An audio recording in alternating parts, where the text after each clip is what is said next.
Wednesday, November 17th, 1943. Dearest Kitty, recent events have the house rocking on its foundations. Owing to an outbreak of diphtheria at Beb's, she won't be allowed to come in contact with us for 6 weeks. Without her, the cooking and shopping will be very difficult, not to mention how much we'll miss her company. Mr. Clayman is still in bed and has eaten nothing but gruel for 3 weeks. Mr. Kugler is up to his neck in work. Margaret sends her Latin lessons to a teacher, who corrects and then returns them. She's registered under Beb's name. The teacher is very nice and witty too. I bet he's glad to have such a smart student. Dussel is in a turmoil and we don't know why. It all began with Dussel saying nothing when he was upstairs. He didn't exchange so much as a word with either Mr. or Mrs. Van Dam. We all noticed it. This went on for a few days, and then Mother took the opportunity to warn him about Mrs. Van Dam, who could make life miserable for him. Dussel said Mr. Van Dam had started his silent treatment and he had no intention of breaking it. I should explain that yesterday was November 16th, the first anniversary of his living in the annex. Mother received a plant in honor of the occasion, but Mrs. Van Dam, who had alluded to the date for weeks and made no bones about the fact that she thought Dussel should treat us to dinner, received nothing. Instead of making use of the opportunity to thank us for the first time for unselfishly taking him in, he didn't utter a word. And on the morning of the 16th, when I asked him whether I should offer him my congratulations or my condolences, he replied that either one would do. Mother, having cast herself in the role of peacemaker, made no headway whatsoever, and the situation finally ended in a draw. I can say without exaggeration that Dussel has definitely got his screw loose. We often laugh to ourselves because he has no memory, no fixed opinions, and no common sense. He's amused us more than once by trying to pass on the news he's just heard, since the message invariably gets garbled in transmission.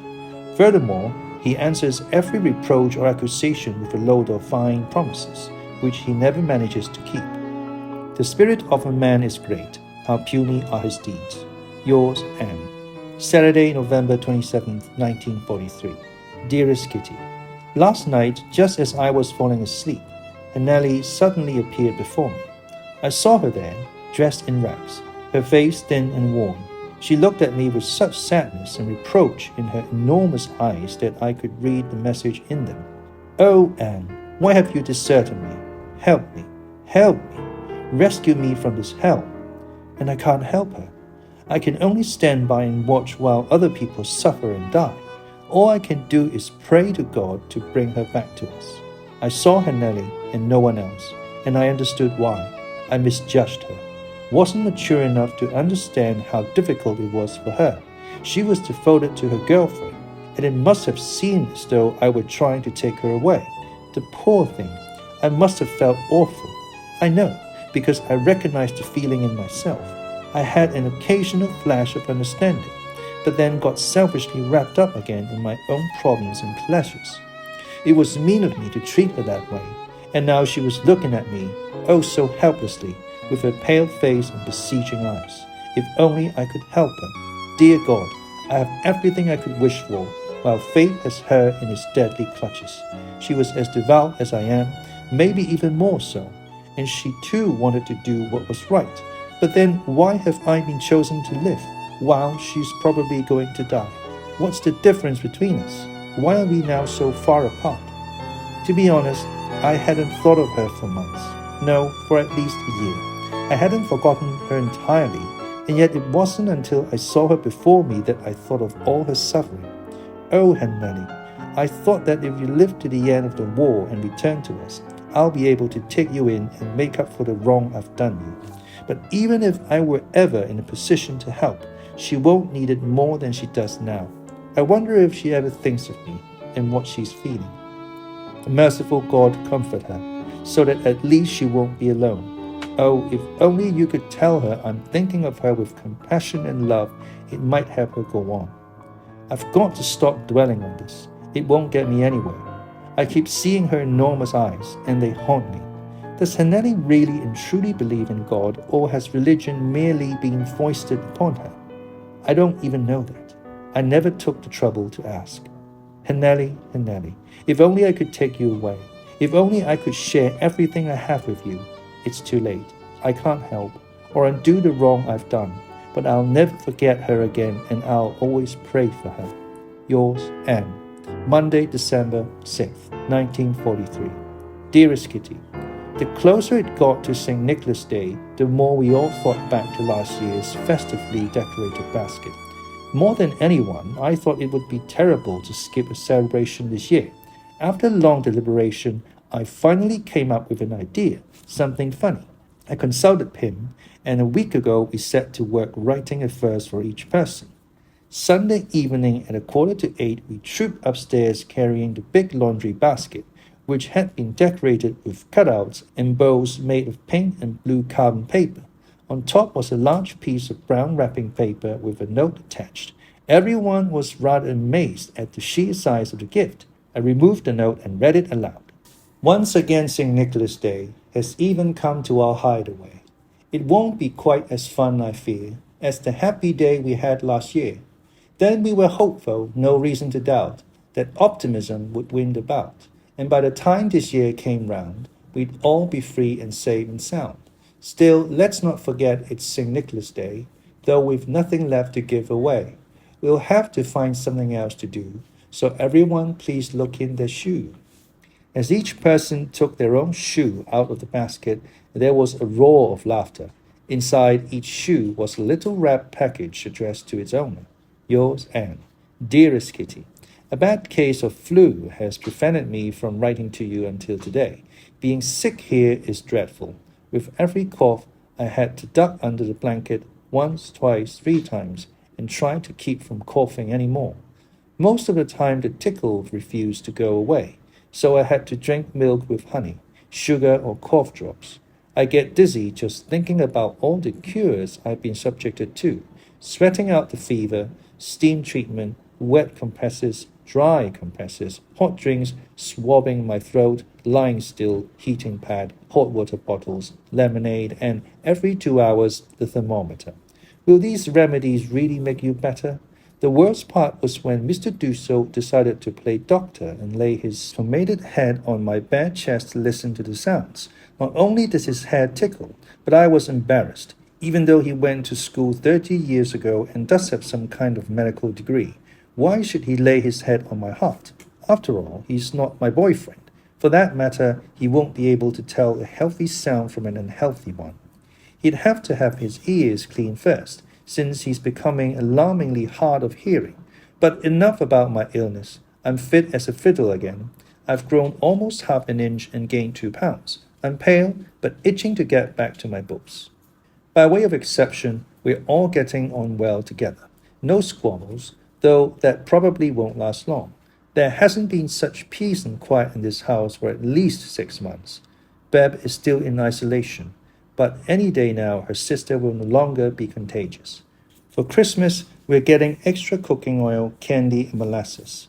For Hanukkah, Mr. Dussault gave Mrs. Van Daan and Mother a beautiful cake which he'd asked Meep to bake, on top of all the work she has to do.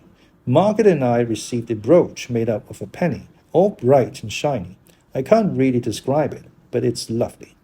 I also have a Christmas present for Meep and Beb. For a whole month, I've saved up the sugar I put on my hot cereal, and Mr. Clayman has used it to have fondant made. The weather is drizzly and overcast. The stove stinks, and the food lies heavily on our stomachs, producing a variety of rumbles. The war is at an impasse. Spirits are low. Yours, Anne. Friday, December 27th, 1943. Dear Kitty, as I've written you many times before, moods have a tendency to affect us quite a bit here, and in my case, it's been getting worse lately. A famous line from Goethe, on top of the world or in the depths of despair, certainly applies to me. I'm on top of the world when I think of how fortunate we are and compare myself to other Jewish children, and in the depths of despair when, for example, Mrs. Clayman comes by and talks about Yoppies hockey club, canoe trips, school plays, and afternoon teas with friends. I don't think I'm jealous of Yoppie, but I long to have a really good time for once and to laugh so hard it hurts. We're stuck in this house like lepers, especially during winter and the Christmas and New Year's holidays. Actually, I shouldn't even be writing this, since it makes me seem so ungrateful, but I can't keep everything to myself, so I'll repeat what I said at the beginning. Paper is more patient than people. Whenever someone comes in from outside, with the wind in their clothes and the cold on their cheeks, I feel like burying my head under the blankets to keep from thinking, when will we be allowed to breathe fresh air again? I can't do that. On the contrary, I have to hold my head up high and put a bold face on things, but the thoughts keep coming anyway, not just once, but over and over. Believe me, if you've been shut up for a year and a half, it can get to be too much for you sometimes. But feelings can't be ignored, no matter how unjust or ungrateful they seem. I long to ride a bike, dance, whistle, look at the world, feel young and know that I'm free, and yet I can't let it show. Just imagine what would happen if all 8 of us were to feel sorry for ourselves or walk around with the discontent clearly visible on our faces. Where would that get us? I sometimes wonder if anyone will ever understand what I mean, if anyone will ever overlook my ingratitude and not worry about whether or not I'm Jewish and merely see me as a teenager badly in need of some good plain fun. I don't know, and I won't be able to talk about it with anyone, since I'm sure I'd start to cry. Crying can bring relief, as long as you don't cry alone. Despite all my theories and efforts, I miss every day and every hour of the day having a mother who understands me.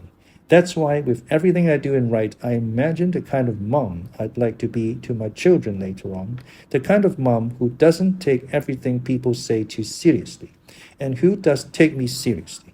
I find it difficult to describe what I mean, but the word mom says it all. Do you know what I've come up with? In order to give me the feeling of calling my mother something that sounds like mom, I often call her Mumsy. Sometimes I shorten it to Mums, an imperfect mom. I wish I could honor her by removing the S. It's a good thing she doesn't realize this, since it would only make her unhappy. Well, that's enough of that. My writing has raised me somewhat from the depths of despair.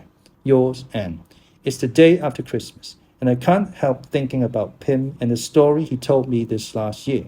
I didn't understand the meaning of his words then as well as I do now. If only he'd bring it up again, I might be able to show him I understood what he meant. I think Pim told me because he, who knows the intimate secrets of so many others, needed to express his own feelings for once. Pim never talks about himself, and I don't think Margaret has any inkling of what he's been through. Poor Pim. He can't fool me into thinking he's forgotten that girl. He never will. It's made him very accommodating, since he's not blind to mother's faults.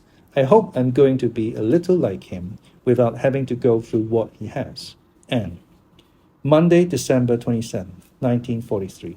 Friday evening, for the first time in my life, I received a Christmas present. Mr. Clayman, Mr. Kugler, and the girls had prepared a wonderful surprise for us. Meep made a delicious Christmas cake with Peace 1944 written on top, and Beth provided a batch of cookies that was up to pre-war standards. That was a jar of yogurt for Peter, Margaret, and me, and a bottle of beer for each of the adults. And once again, everything was wrapped so nicely with pretty pictures glued to the packages. For the rest, the holidays passed by quickly for us. Anne. Wednesday, December 29, 1943. I was very sad again last night. Grandma and Hanneli came to me once more. Grandma, oh my sweet Grandma, how little we understood what she suffered, how kind she always was, and what an interest she took in everything that concerned us. And to think that all that time she was carefully guarding her terrible secret. Grandma was always so loyal and good. She would never have let any of us down. Whatever happened, no matter how much I misbehaved, Grandma always stuck up for me. Grandma, did you love me, or did you not understand me either? I don't know. How lonely Grandma must have been, in spite of us. You can be lonely even when you've loved by many people, since you're still not anybody's one and only. And Hanneli, is she still alive? What she's doing? Dear God, watch over her and bring her back to us.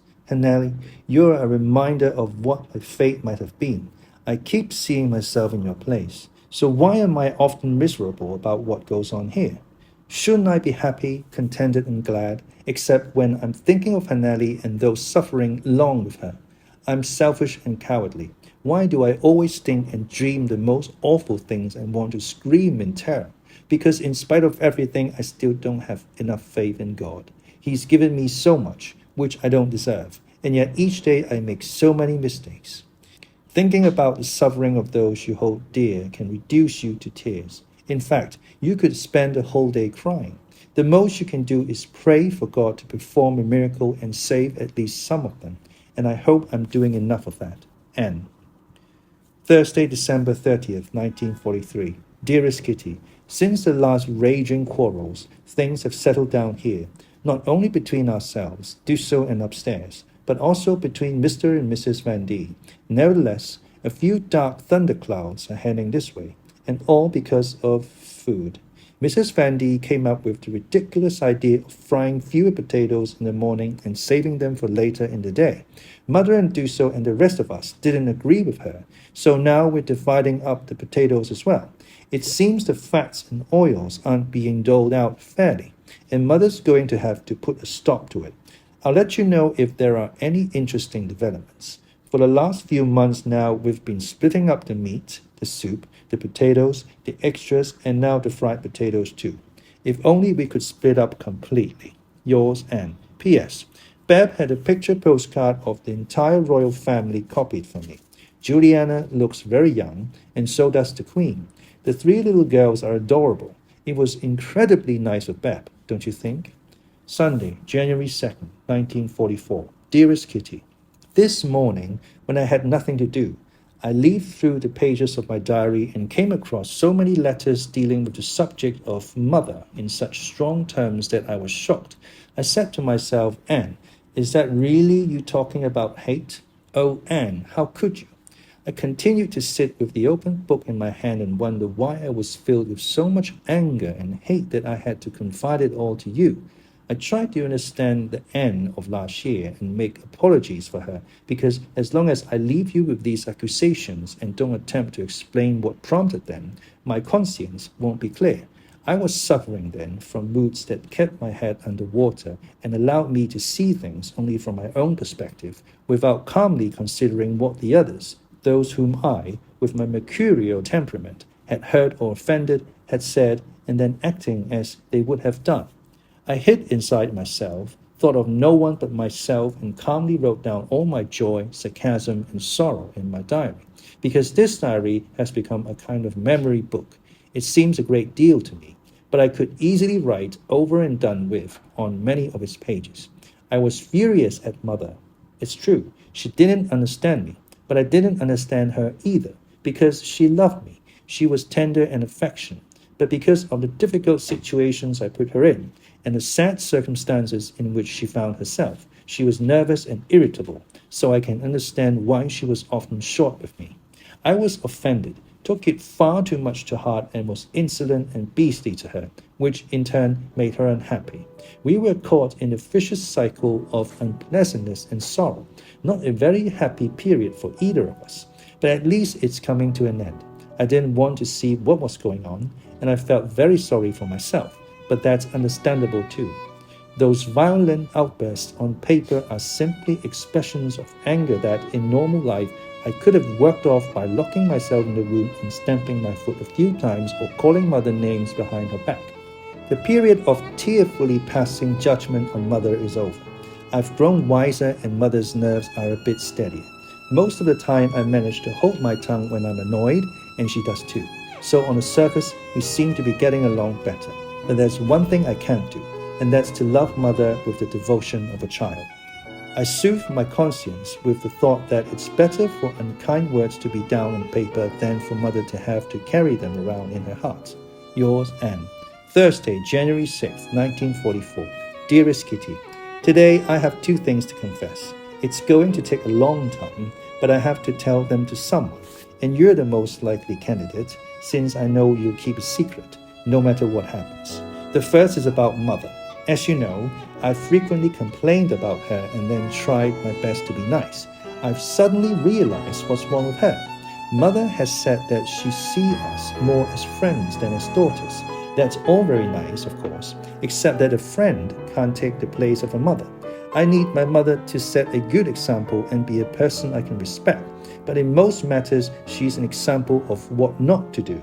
I have the feeling that Margaret thinks so differently about these things that she'd never be able to understand what I've just told you. And father avoids all conversations having to do with mother. I imagine a mother as a woman who, first and foremost, possesses a great deal of tact, especially toward her adolescent children, and not one who, like Mumsy, pokes fun at me when I cry, not because I'm in pain, but because of other things. This may seem trivial, but there's one incident I've never forgiven her for. It happened one day when I had to go to the dentist. Mother and Margaret planned to go with me and agreed I should take my bicycle. When the dentist was finished and we were back outside, Margaret and Mother very sweetly informed me that they were going downtown to buy or look at something. I don't remember what, and of course I wanted to go along. But they said I couldn't come because I had my bike with me. Tears of rage rushed to my eyes, and Margaret and Mother began laughing at me. I was so furious that I stuck my tongue out at them right there on the street. A little old lady happened to be passing by, and she looked terribly shocked. I rode my bike home and must have cried for hours. Strangely enough, even though Mother has wounded me thousands of times, this particular wound still stings whenever I think of how angry I was. I find it difficult to confess the second one because it's about myself. I'm not prudish, Kitty, and yet every time they give a blow-by-blow account of their trips to the bathroom, which they often do, my whole body rises in revolt. Yesterday, I read an article on blushing by Sis Hester. It was as if she'd addressed it directly to me. Not that I blush easily, but the rest of the article did apply. What she basically says is that during puberty, girls withdraw into themselves and begin thinking about the wondrous changes taking place in their bodies. I feel that too, which probably accounts for my recent embarrassment over Margaret, Mother and Father. On the other hand, Margaret is a lot shyer than I am, and yet she's not in the least embarrassed. I think that what's happening to me is so wonderful, and I don't just mean the changes taking place on the outside of my body, but also those on the inside. I never discuss myself or any of these things with others, which is why I have to talk about them to myself. Whenever I get my period, I have the feeling that in spite of all the pain, discomfort, and mess, I'm carrying around a sweet secret. So even though it's a nuisance, in a certain way, I'm always looking forward to the time when I'll feel that secret inside me once again. Sis Hester also writes that girls my age feel very insecure about themselves and are just beginning to discover that they're individuals with their own ideas, thoughts, and habits. I just turned 13 when I came here, so I started thinking about myself and realized that I've become an independent person sooner than most girls. Sometimes when I lie in bed at night, I feel a terrible urge to touch my breasts and listen to the quiet, steady beating of my heart. Unconsciously, I had these feelings even before I came here. Once when I was spending the night at Jack's, I could no longer restrain my curiosity about her body, which she'd always hidden from me and which I'd never seen. I asked her whether, as proof of our friendship, we could touch each other's breasts. Jack refused. I also had a terrible desire to kiss her, which I did. Every time I see a female nude, such as the Venus in my art history book, I go into ecstasy. Sometimes I find them so exquisite I have to struggle to hold back my tears. If only I had a girlfriend. Diphtheria. Now, a serious infectious disease that causes fever and difficulty in breathing and swallow. Pomaded. Adjective. Having or denoting hair dressed with pomade. Impasse. Now, a situation in which no progress is possible, especially because of disagreement, a deadlock.